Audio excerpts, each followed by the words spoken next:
Good morning. Good morning, good morning. Ako pa pupunta rito sa ano.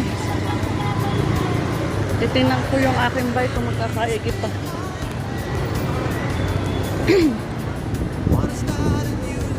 Good morning. Puto-puto. Pag papakabit ng gulong, magkabayad sa iyo yung labor.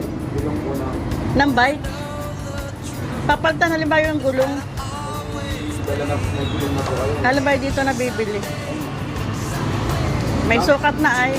Saan po ikakabit? Sa likuran po? Sa ano? Sa likuran. Hindi po po hindi. Ha? Hindi po.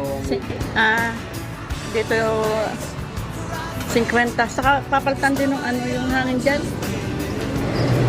50 ang labor. Ay di, dadali mo pala rito. Ano? Sige. Ay, maghapon kayong bukas. Half day lang. Pero pag linggo half day lang. Pero araw-araw ano. Sige. Tali ko na lang dito. Salamat. Ayan po. Mura pala lang ang paglalagay ng bike.